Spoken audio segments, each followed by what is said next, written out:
My freshman year, I don't play a lick. And before I knew it, I lost my mindset again. And I began to recalibrate. You know, everybody doesn't play in the NBA. I'll graduate in 4 years. You know what, I just go get a good job. It's okay, it's okay. And the end of my freshman year, my daddy called me on the phone. He asked me a question. He said, son, you're not playing, why not? Politics, Dad. It's political. My father asked me a question. He says, how did your coach get paid, son? I said, Dad, he gets paid to win. He says, okay, son, if your coach gets paid to win, won't he play the players to give him the best chance to win?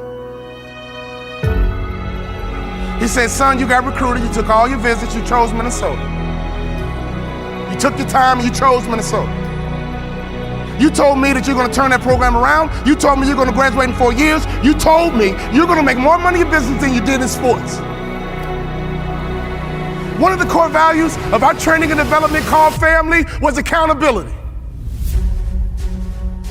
That was a core value of that training and development organization called the Bond Family, accountability. He said, so go back and do what you said you're gonna do. My father reminded me of what I said I was gonna do. I went back to my coach's office. I said, Coach, what do I need to do to play in the NBA? He looked confused.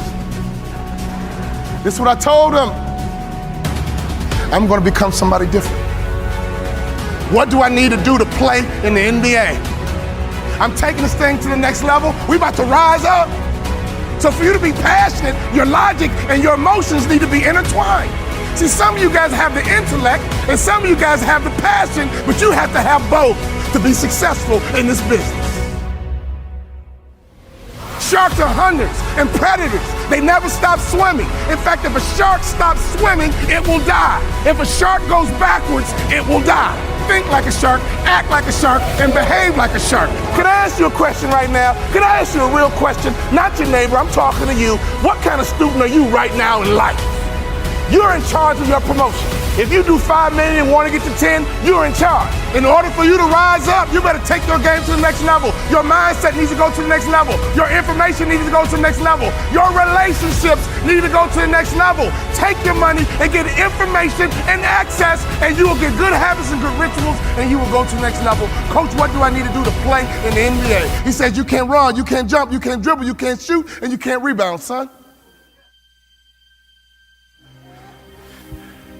Next year, I'll be your most improved player. I'm going to think, I'm going to execute, and I'm going to win. I'm going to think, I'm going to execute, and I'm going to win. I'm going to execute what I've been trained to do. I'm connected to a shark. I'm connected to the greatest training organization in the world, and when I get home, I'm going to become somebody different. What do I need to do? You need to have an honest self-assessment about what your weaknesses are. And that's how you get to the next level. My sophomore year rolls around. We go all the way to the Sweet 16, and I'm the top 6 man in the country. I go back to my coach. What do I need to do to play in the NBA? The list got shorter. The next year, we went all the way to the Elite 8. We were 1 shot away from the Final 4, and I was the top 6 man in the country. I carved out a niche.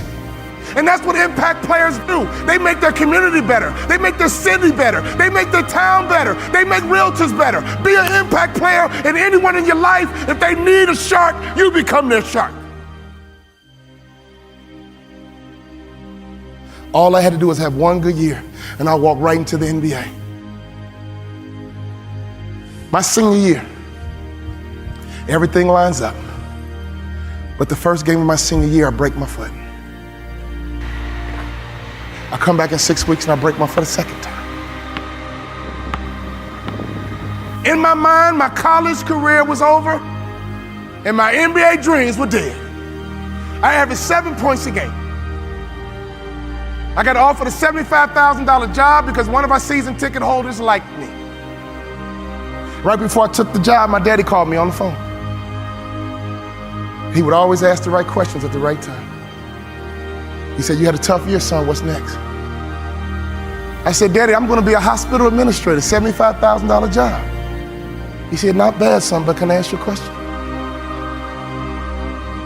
Do you believe you're an NBA player?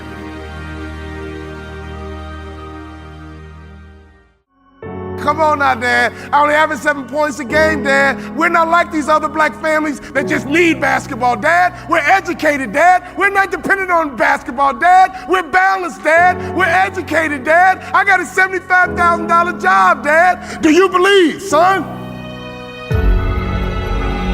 He was checking my mindset. He was checking to see, was I thinking like an A student? Or was I falling back into that C mindset? Do you believe you're an NBA player? I said, yeah, Dad, I do. He said, well, go for it, son, but Dad, I never started in college, but.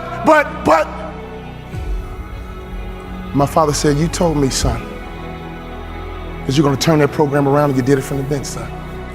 You told me you're gonna graduate in 4 years, son. The average student graduates in 5. I'm proud of you.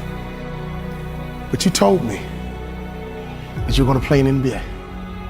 And you told me you're gonna make more money in business than you did in sports. Do you believe you're an NBA ball player?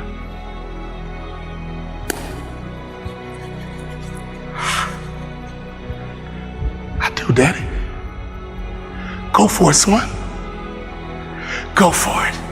I go back to my coach's office and I said, Coach, what do I need to do to play in the NBA? He teared up. I teared up. He said, I'll be honest with you, son. When I recruited you, I heard you was a mama's boy. But you're not.